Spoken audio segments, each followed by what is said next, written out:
What if you could have a career where the opportunities are as vast as our nation, where it's not about mission statements, but a shared mission? At U.S. Customs and Border Protection, we go beyond to protect more than borders. From ship to shore, air to ground, cities to local communities, CBP agents and officers are keeping people safe. Join U.S. Customs and Border Protection and go beyond for something far greater than yourself.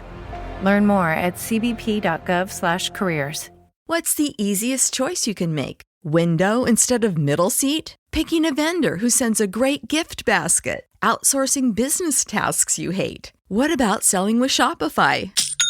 Whether you're selling a little or a lot, Shopify helps you do your thing, however you cha-ching. Shopify is the global commerce platform that helps you sell at every stage of your business. From the launch your online shop stage to the first real-life store stage, all the way to the did we just hit a million orders stage. Shopify's there to help you grow. Whether you're selling scented soap or offering outdoor outfits, Shopify helps you sell. Wherever and whatever you're selling, Shopify's got you covered. Sign up for a $1 per month trial period at shopify.com/try. Go to shopify.com/try now to grow your business, no matter what stage you're in. Shopify.com/try. With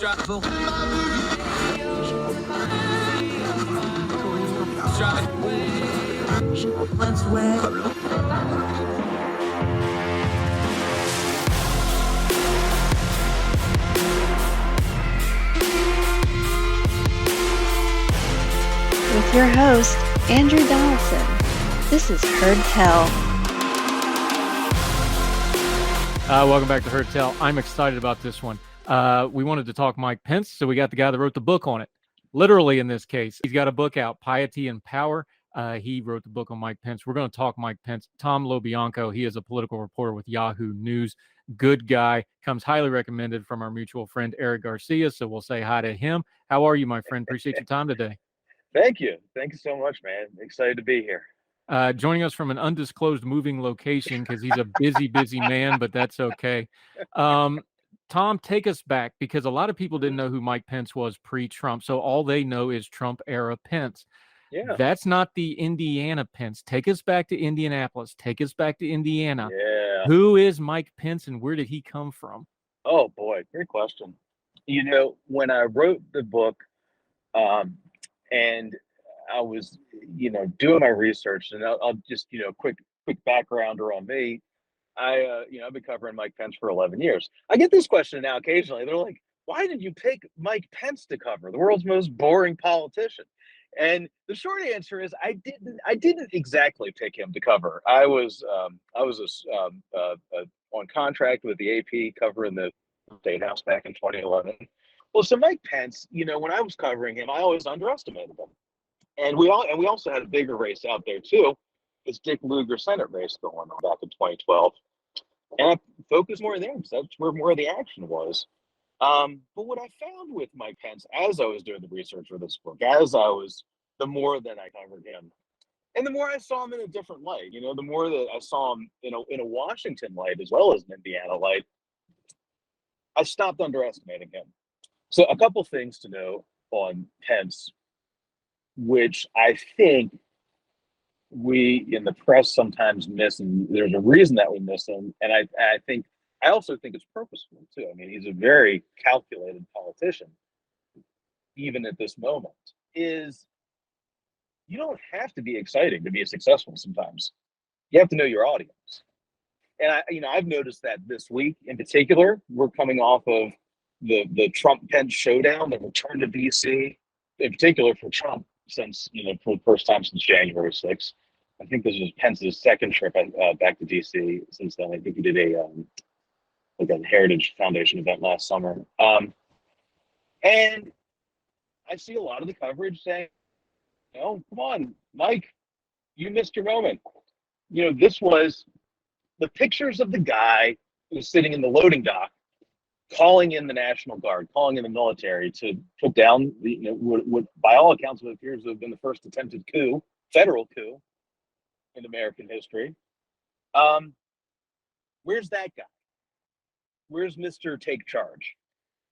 And I've struggled with that. And I get that question a lot.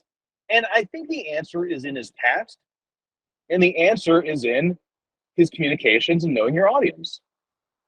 Because that's not what sells with the Republican voters that he's going for right now. So what does sell? He obviously he seems to think that steady sells. And that comes from how he came up in politics. He's a very steady, disciplined, methodical, painfully slow, traditionally painfully indecisive politician. That's how he was as governor, at least. It comes from the way he's done things. He put in a lot of elbow grease to get to politics. He didn't start that way. He didn't run in his family. He kind of found his way to that. Mike Pence was born in 1959 down in Columbus, Indiana. His family had just moved there from Chicago. Father was a regional oil salesman for Keel Brothers Oil Company, and the family had 4 boys in succession, and then they had 2 girls. His 2 younger sisters about 12 years later. So it's almost like in terms of the staggering of the siblings, it's almost like 2 families, because the age difference is 12 years. It kind of captures the way Pence does a lot of politics. He's very good at morphing. He's very good at changing to meet the moment. The chameleon, more so than other politicians. Every politician is effectively a chameleon because there's a good reason for that. I mean, if you are being representative, theoretically, that these changes that reflects changing opinions. It's a very benevolent reading of things. Let's put it that way. So Mike Pence is very good at changing. One of the things that he does to cover for that a little bit is he glosses the truth a little bit. Not like Trump. Trump just lies. Pence has traditionally been better at traditional political spin, which itself is not great. He would always say on the campaign trail, "I'm just a kid. I'm a kid. I grew up in a small town in southern Indiana with a cornfield in my backyard." And that was one of his lines. And I remember thinking, I saw Columbus. The first time I saw Columbus, Indiana, it reminded me of Frederick, Maryland, a really nice, small to mid-sized city. It's not huge. It's not New York. It's not LA. It's not, good-sized city like Baltimore, wherever. But it's also a city. And it's not, it's not a one-stop town. Okay. And I remember he would say that. And I'm like, well, this doesn't really seem to grab your roots. I mean, that was my thinking, at least. And I remember I was driving down there I was doing some research, and I was driving around Columbus with former neighbors of his, and they were helping me out, give me a little tour. And we go to his house, the second house they lived in, this Rambler. And lo and behold, there was a cornfield behind that house. And I was gobsmacked. I just couldn't believe it. I was like, wait a minute, there's actually corn here? And I was like, well, why is there corn? And the answer, fittingly enough, was because Pence's family was doing so well, and good for them. That's what you want. That they kept on moving into the newest subdivision of Columbus as it grew further and further into the cornfields. So as the city cut into the cornfields, they cut with it. They kept on bumping into the cornfield. And they did okay. They had money. His family, they owned multiple Marathon gas stations. His father sold them off in the 80s and gave each of the kids a payout from that, about $1 million each. And Pence, when he started out, it's one of the best observations I've heard from folks that know him is that he's very dutiful. He's very orderly and methodical. And you can actually see that in the way he comes up. He attends a Catholic middle school, Catholic grade school down there in Columbus, St. Columba, and then transfers into Columbus North, the big public school later, in the late 70s, mid late 70s.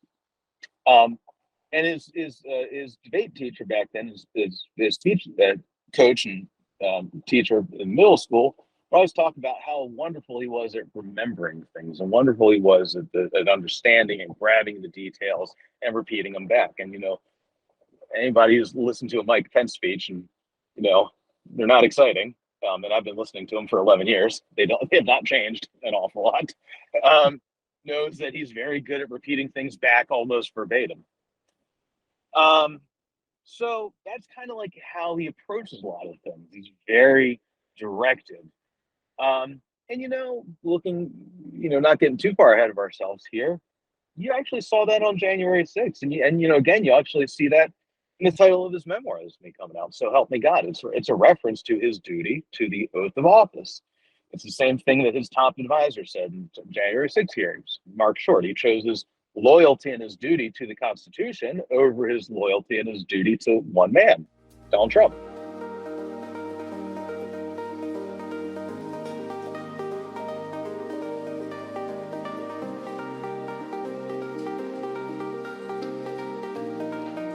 This is the story of the one.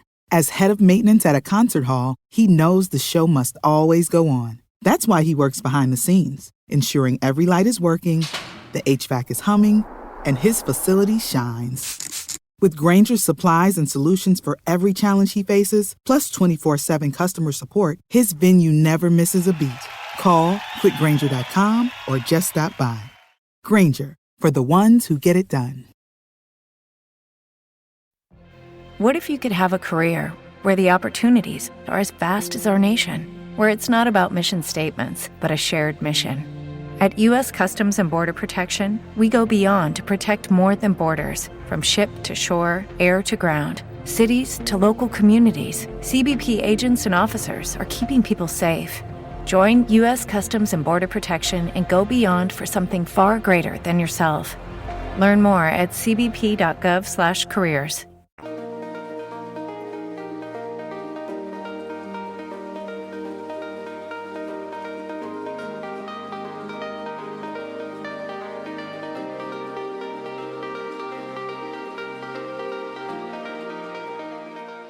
And I found a trend in his history where influential people would kind of push him in a direction. One of those is a guy named George M. Curtis III. That's kind of is a history teacher for him, and at Hanover College in the late 70s, 1980 into 81, I think. This is, he writes this thesis for him, an undergraduate, called "It's the Religious Expressions of Abraham Lincoln." And it's about Abraham Lincoln struggling with how do you match faith with the practice of politics. And you read that, and what I heard at least is you hear Mike Pence struggling with that. It's really fascinating. It's also kind of hard to find. They put them under copyright down at the Hanover Library. And you see Pence internalizing things. That's the way I read it. It's 37 pages, and again, great research. He's kind of internalizing this stuff, and it's when he's going through his own change. He's grown up, he's been raised Catholic. Of course, Catholics highly dogmatic, and LoBianco, I get that. But he does start this conversion to evangelical, or some kind of, non-denominational Christian in college. He has what he later determines to be a salvation experience. 1978, he hit the Ichthus Music Festival in Wilmore, Kentucky. He feels Jesus there. I've heard he's given different versions of this, and I don't think it's because he's lying or anything. I think it's just, memory doesn't always serve. And, sometimes it's an altar call where he feels that. Sometimes he's standing in the rain. Sometimes he's sitting in the rain. But, 1978, this is his conversion. This is his salvation experience. He doesn't leave the church. He doesn't leave the Catholic Church until 1994, 16 years later.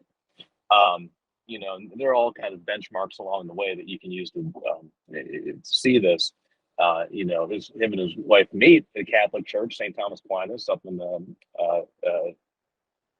right near Broad Ripple in downtown Indianapolis. They get married in the Catholic Church in 1986, 3 years later, over near the Indy Motor Speedway. And for that period of time, they call themselves evangelical Catholics. going back to this point about people pushing Mike Pence, Karen Pence is the one who really kind of focuses him, kind of puts the blinders on him and gives him some direction, because he's always been interested in politics, in philosophy, in history. By now, gets him moving in towards like kind of classical liberal conservatism. He votes for Jimmy Carter in 1980 because he's the evangelical in that race. But he later says that he sides with Reagan after that.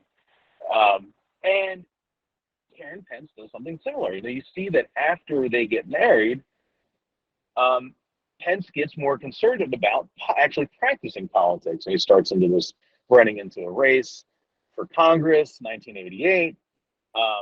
Runs again a second time in 1990. And I always thought that these two races, 1988 congressional race and the 1990 congressional race, to me, were always very telling of who the actual Mike Pence is. Before he's really put on the mask, before he's, really started, becoming stiff and, politician, he's more open back then. And, he's young, he's green. And he's very, he follows the rules. Well, I'll give you two examples of this. He starts a machine politics. It's the Dick Lugar political machine in Indianapolis. And we always think of Democrat machine politics. Well, Republicans are, political operatives too. Like it wouldn't be so shocking they would have machine politics. And in Indiana and Indianapolis back then, in the 60s and the 70s, a guy named Keith Buellin and his protege, Dick Lugar, build this machine, a powerful Republican machine. And Pence, is a young up and coming operative, gets in on the ground floor with them. And they say, you know what? We got this race for you. There's this guy we've been trying to get rid of. He's a teacher at Ball State University. He's a Democrat. He keeps on winning. We don't think that he represents the district. Why don't you run? Initially Mike Pence had been thinking, I'm going to have to run for, like city county council or, like state house or something, and then run for Congress. These guys are just like, well, just run for Congress, man. Like nobody else wants to do it because this guy keeps on cleaning our clock. and he does. So he follows their instructions. The next set of instructions he follows is the Newt Gingrich campaign school. Okay. He flies to DC in 1987. And he goes and he does the training at it's the RNC and the NRCC. It's kind of, the Lee Atwater, Newt Gingrich part of this too. The guy who's kind of hands-on guys, the former aide and advisor to Gingrich's name is Joe Gaylord. And they teach you how to run a challenger's campaign against these many Democrats. This is a precursor to the 94 Gingrich wave. And, I found the book. I actually bought the guide on eBay, the training manual that they used. It's Flying Upside Down, the incumbents, the challenger's guide to defeating incumbents. And guess what that calls for? It calls for tarring and, just muddying up your opponent. Smash mouth politics. And guess what? Pence does it. They run the ads. They run they does that in the first race, 1988. And he comes miraculously, it seems, within 6 points of upending this long-term congressman. And they're very, inspired by that. So they keep running into the next one, and they go even nastier. There's this famous advertisement in Pence lore, and people in Indiana politics know about this. Obviously nationally, more people are learning about this. The shorthand is called the Arab ad, because this is where he's losing this race terribly from the second go around in 1990, and he kind of throws up a Hail Mary. It's like the dirtiest ad you could think of. There's a white guy dressed up as a Arab oil sheik. Throws on aviator shades and looks like something out like with a Clash, like Rock the Casbah. Like something like that. And I knew some of the guys that helped him on this and helped him on those races back then. Talking with me for this, and he said, even at one point, Pence, when he's coming up for this thing, he's writing the script for this thing. He thought it was going to be funny. He thought it was going to be amusing, like an amusing attack on his opponent. The attack was that my opponent supports foreign oil. We need to get off foreign oil. It has the ideas that the quote unquote Arab oil sheik thanks Pence's political opponent for sending so much money overseas from Indiana to to the Saudis. And Pence, when he's writing the initial draft of this thing, he wanted to have the guy have two pairs of aviator shades on, so that when he goes to take off the aviators, there's another one underneath. Just and I talked with Zogby Pauling, because he actually, believe it or not, man, back then, I forget which group he was with back then. I think it might have been before he was as known for the polling. But they pointed this out. They're like, my God, I can't believe you're doing this. Like, what? Like, come on. Number one, we fought this in the '88 cycle, and most people stopped this, And now you're 2 years behind the cycle. You're throwing up a Hail Mary, and this is incredibly racist. Like, what are you doing? And Pence loses by 20 points, and he writes an apology, which is a very kind of, for him, it's kind of a seminal moment in his life and career. It's an essay. Originally, it was going to be a book, believe it or not, actually. And oh man, boy, you got me going now, man. I got all these things I was chasing for so long, and I kind of put them on the back burner. I totally forgot about it. There's a manuscript out there of this. There's more. There's more history of Mike Pence that we can find.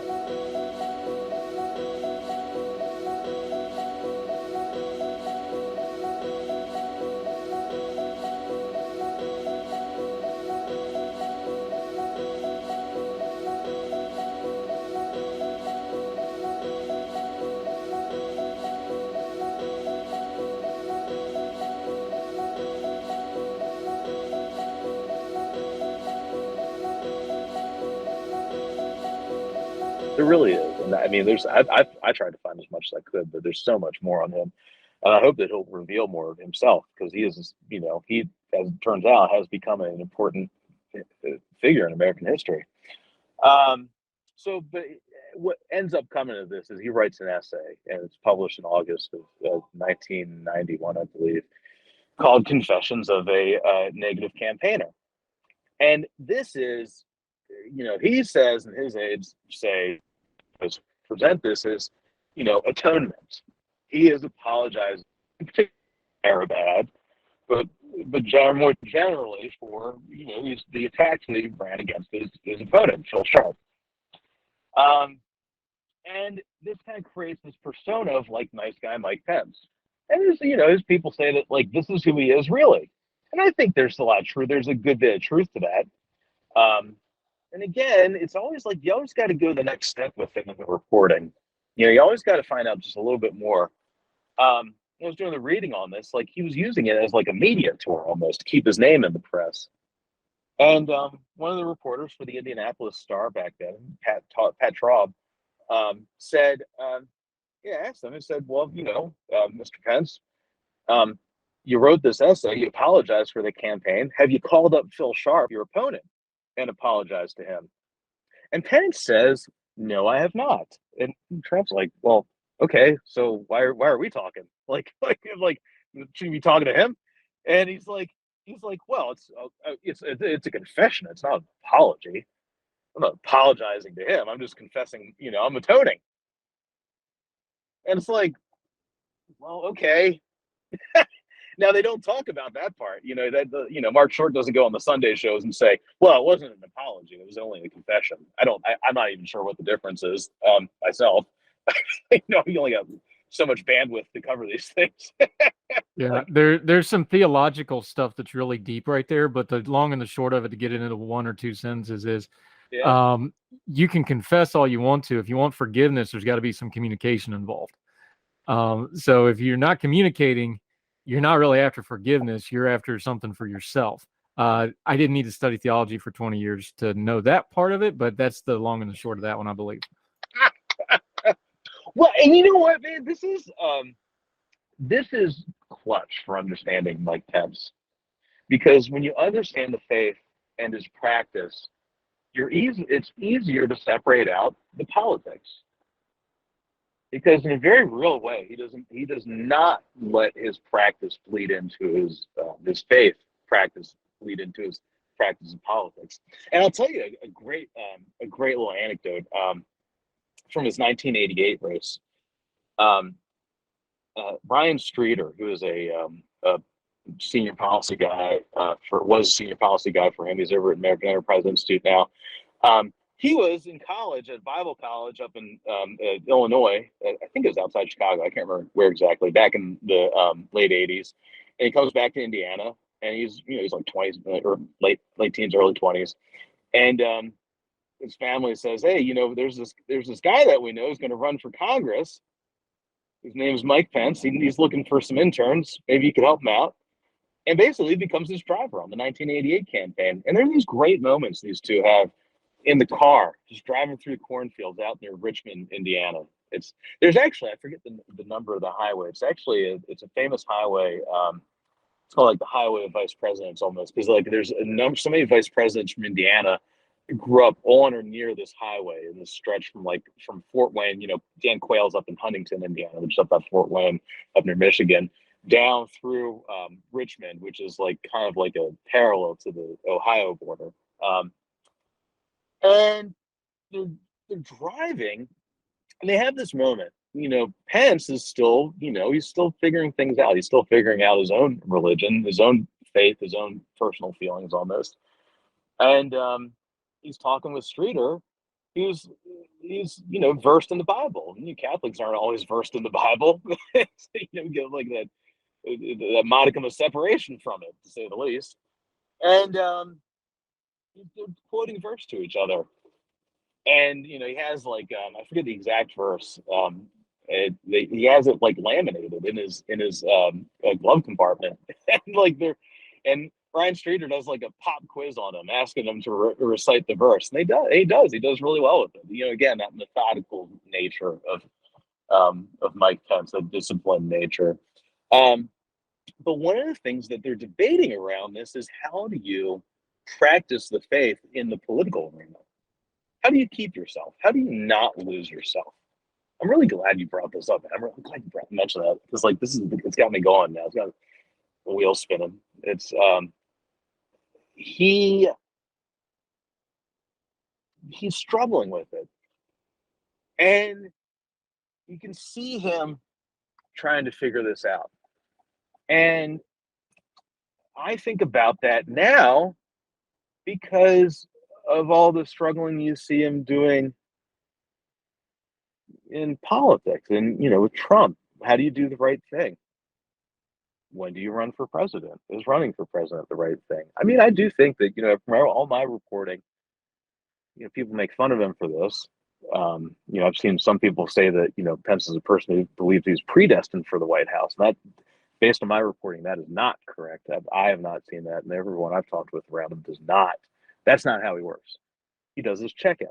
He does the daily check-ins with God. He says, all right, well, where are we going? And, things change. And now, people close to him will tell you that, yeah, that's how he does this. He listens, right? He listens for what's the answer. I was talking with Dave McIntosh, the president of Club for Growth. He was close with Pence in the 90s. I'm still close with him. But, Pence actually helped him run for Congress in that congressional seat that Pence did not win in 1988 and 1990. Pence helps run David McIntosh for Congress in 94. And McIntosh does win on the Gingrich wave. And we had a great, we were talking about this because McIntosh is an evangelical Christian, very much in the same mold as Mike Pence. I was asking him this. I'm like, how do you know when God is telling you something? How do you know the answer? This is not I'm so wrapped into politics. My questions are usually like, all right, what's the tracking polls? How much money did you bring in? What's the demographics? What's your voter base? Standard, mechanical stuff like that. But, the nice thing about doing this book was like, I had some more time to just pause and slow down and think about all this. And McIntosh says, it's different for different people, but for a lot of folks, when you know that you have the right answer, and this is the one that God is, directing you towards, you feel like an internal peace. You feel comforted internally. It's different for everybody. And that's kind of what I wonder with Pence. When people say, like, when he says that, like, if we're, am I going to run for president? Is, one of his brushaways on that is, well, we're going to keep on checking in with God. Karen and I are going to keep on checking in with God, and I think that's right. I don't think that. I mean, I think it serves dual purposes, but you know, I think that's true with his practice.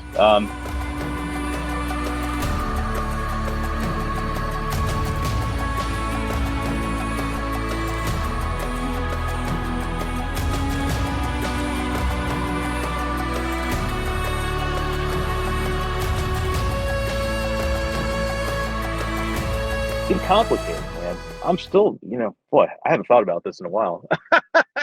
Like, Well, I I haven't mean, thought about this. he's checking in with God, but he also has a staff of 20 and a $20 million budget in an office in DC right now, which is basically his campaign in waiting. Let's bridge those two things, though, because we're skipping the middle part. How did the guy who even and this is why the Republican Party insisted and strong-armed Trump into putting him on the ticket. He's supposed to be the anti-Trump. He's the true blue evangelical. He's the level-headed one. He's the establishment guy.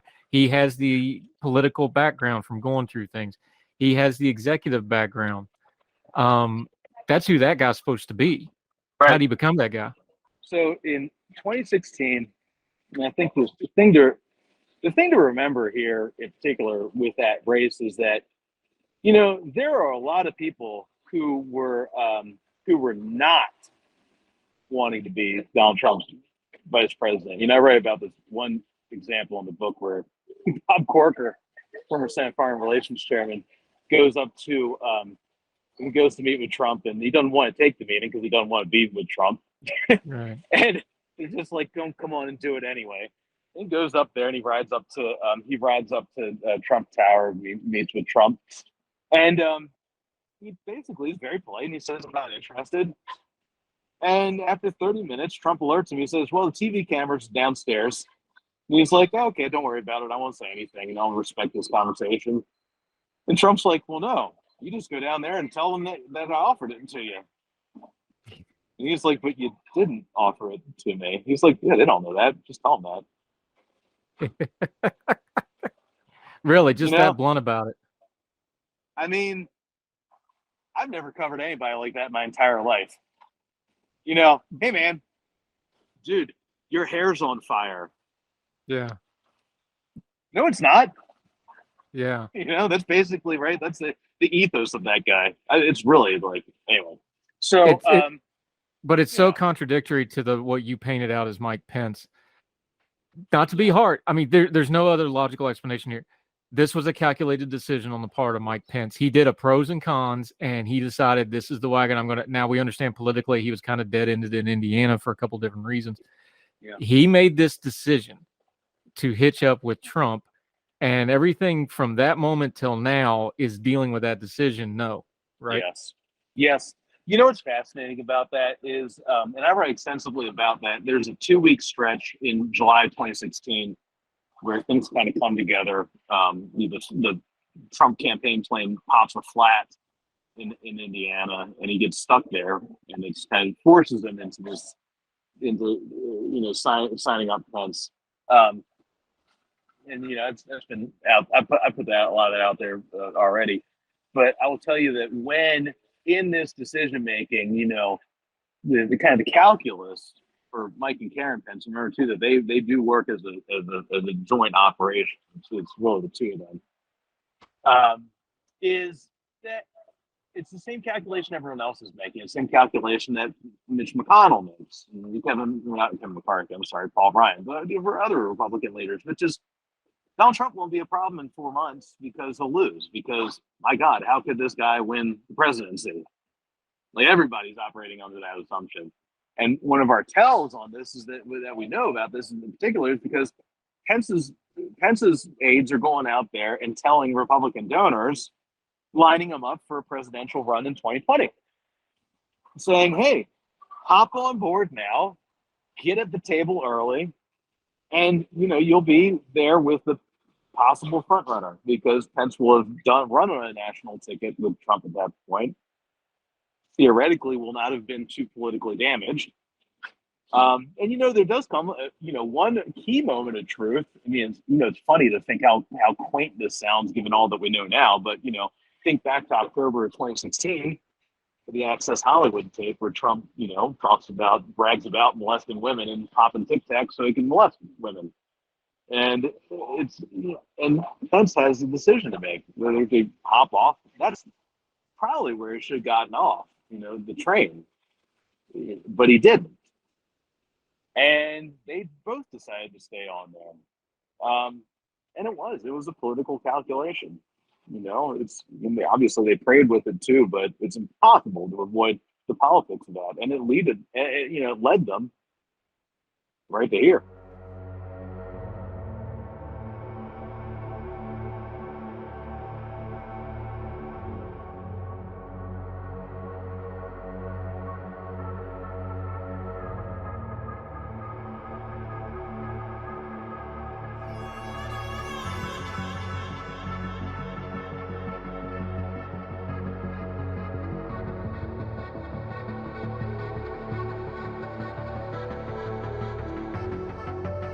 And now we have another political calculation. We get to January 6th. We have the riot, the insurrection that was inside of the riot. Let's not parse all that out today. We have whatever happened with Mike Pence in the building that we're still arguing about, I'm not getting in the car, all that kind of mess. But let's just stick to the political calculation part because we know this is fact because it's on camera and we watched him do it. He hung with Trump through everything else up until the point of certifying the election, and that's when he picked his moment to break. So everything between there and there, he was okay with. From the outside observer, and you tell me because you know more about him than I did, that was, I rode this to the absolute last possible moment I could, and then I stepped off. That's how it looks to me as the biographer, as the guy who knows him better than probably anybody else in the media. Is that how it came across to you?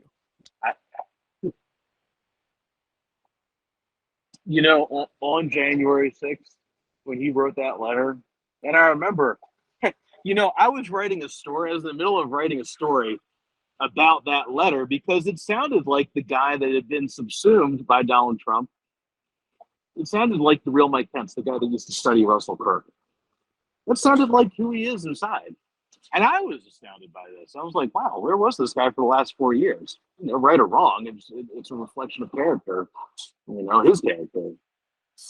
And then I have C-SPAN on in the background. And I see Niels Lesnevsky from his roll call, CQ roll call. And he's like, well, we're sheltering in place right now, and I can't really tell you where that is because it's a secure location. And I'm kind of like, what the hell, Niels? Like, what are you talking about, man? Like, and then I flip around a little bit more. I'm like, oh my God.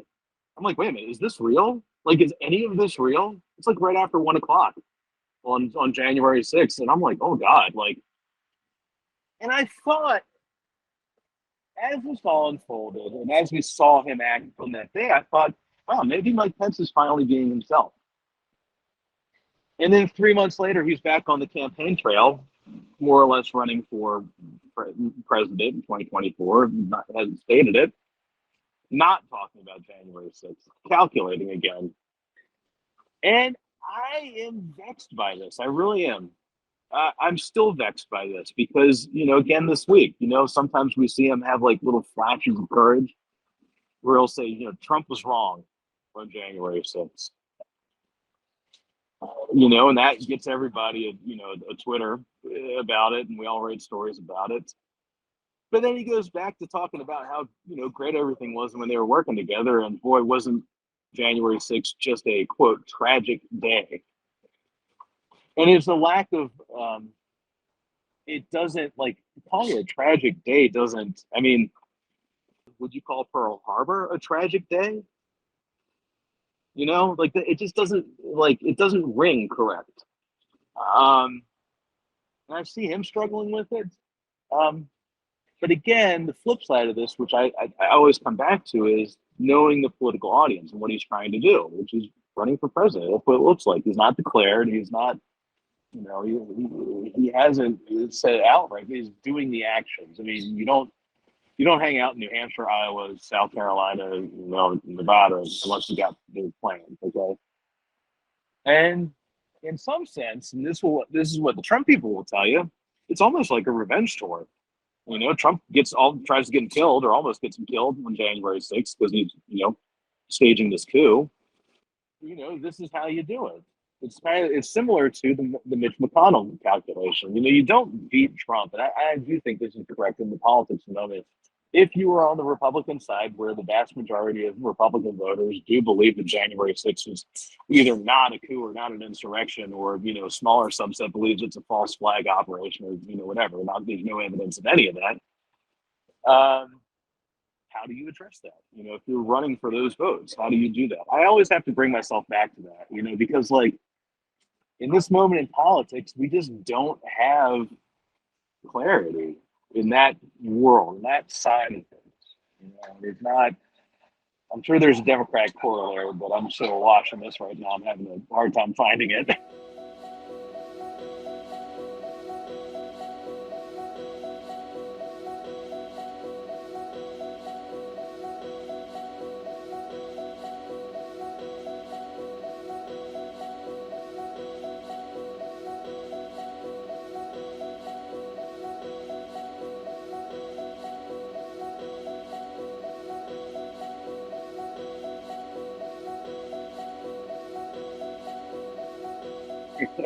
See, I think I might have been wrong about Pence in this respect, because we always talk about presidential candidates. You got to have a constituency. Doesn't matter your popularity. What's your constituency? Joe Biden shocked everybody because he had the constituency and they showed up, and all of a sudden that race was over in 2 weeks.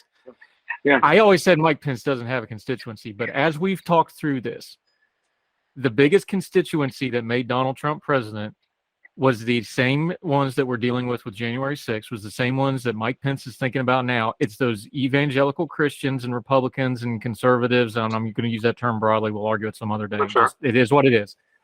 That group of people, that outsiders who are not them, the news media, the center, the left, the progressives, they can never figure them out and go, how can you believe this, X, Y, and Z evangelical Christianity, and still support Y, Donald Trump? Doesn't Pence have a I think that's who he's shooting for. I think that's who he sees himself as, is, oh, I did it, but I didn't compromise myself. This is his monologue, not mine. He's saying, this is how we did it. We accomplished some things. There were some bad things. I broke with him when it went too far, because let's be honest, whoever's the next leader of the Republican Party is going to be the guy who takes out Trump, because you got to do that to get that job. That's how that's going to go. He is clearly, purposefully pointing out, we see it in Arizona, we saw it in Georgia, we're seeing it in other places. He is starting that process now.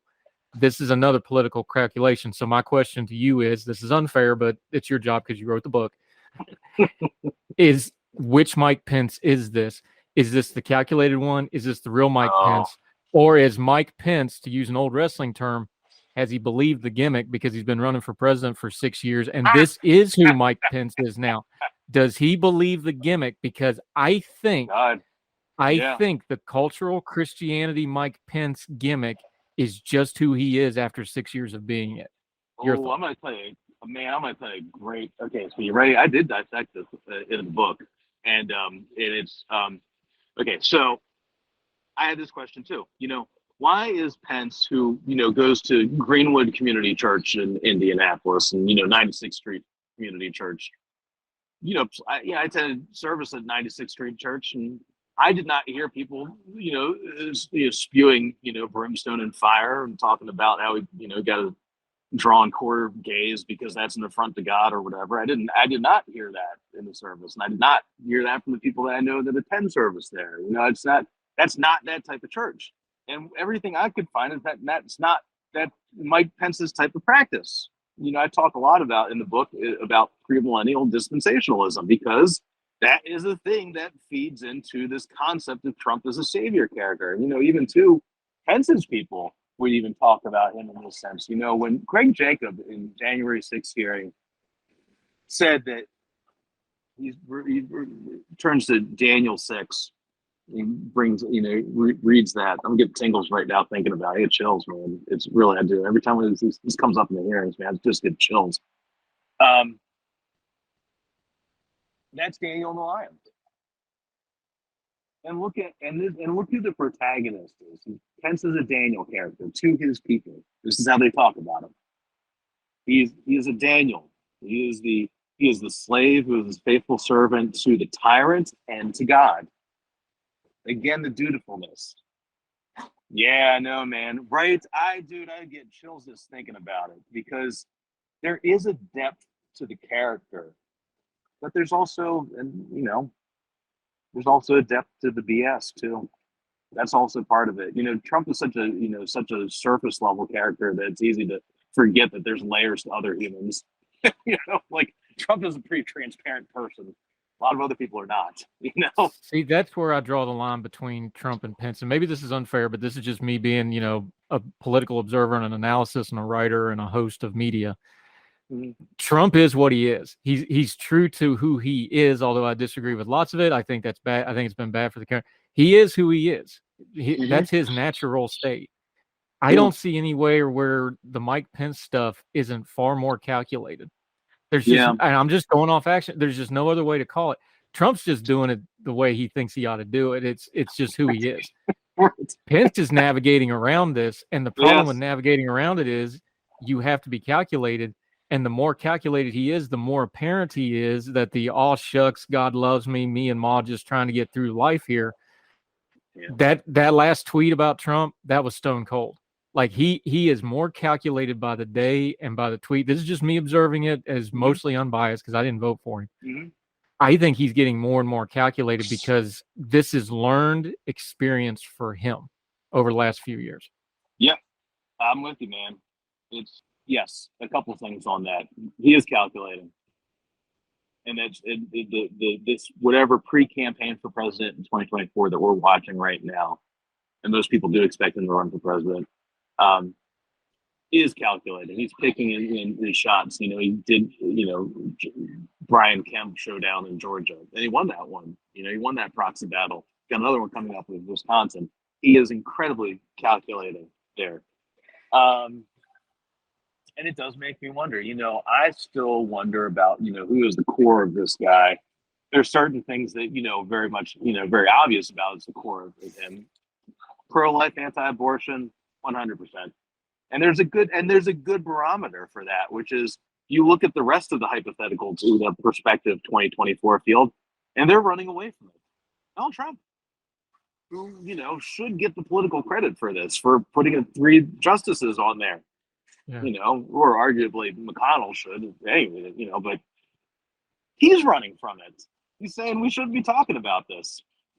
Cotton, Pompeo, Haley, all the rest of them, they're kind of running away from this. Pence is running into it. He's running on it. He's holding that down. That might just be a life raft, but he's doing it. So, and I do think that is part of his core. He has been consistent on that. But the other stuff, I don't know. I still struggle with this. After 11 years of following this guy, like I don't always know who he is. Is he the faithful servant under fire, trying to lead his people through tumultuous times? Another allegory, they say, another anecdote is Joseph and the Pharaoh. And Pence is Joseph in that case. Is it like that? I don't know. That's certainly one way of viewing it. The flip side of that also, or a secular, way of stating that would be adult in the room. And I think you have seen some adults in the room, or people attempt to be adults in the room. But then you also get Rudy Giuliani in the room. So obviously the adults were not able to keep out the lunatics. And anyone telling me about, changing votes via Italian satellites redirecting through Chinese thermostats is not no. Sane. Sorry. No, they're not. You're fine. Tom LoBianco, we really appreciated the time. We're going to do this again. I'm going to have you back as soon as you can arrange it because we got a lot more to talk about this, and he's running for president, so we're going to be talking about it for 2 years. The book is Piety and Power. We're linking to it in the show notes. Make sure you buy it and read the whole thing. Let folks know where they can follow you until we see you again back on Heard Tell. Yeah, buddy. Tom LoBianco. I'll spell it. So I got to say it. LoBianco. Tom LoBianco. You find me on Twitter. Tom LoBianco at Gmail. See LoBianco at Yahoo Inc. I'm over at Yahoo News. All my stuff over there. And yeah, man. Wherever good quality podcasts are aired around this country. Yeah, we're gonna definitely have you back. You quoted Daniel 6. I'm a Daniel 3 guy. Y'all can figure that out on your own some other time. Oh, wow, man. Right down to the Twitter handle. Everybody always asks me where that's from. That's Daniel 3. Um, we thank you so much for your time today. We'll do it again real soon. Thank you, sir. We'll talk soon. Thank you, Andrew. All the music on Her Tell is provided under a Creative Content license from monstercat.com.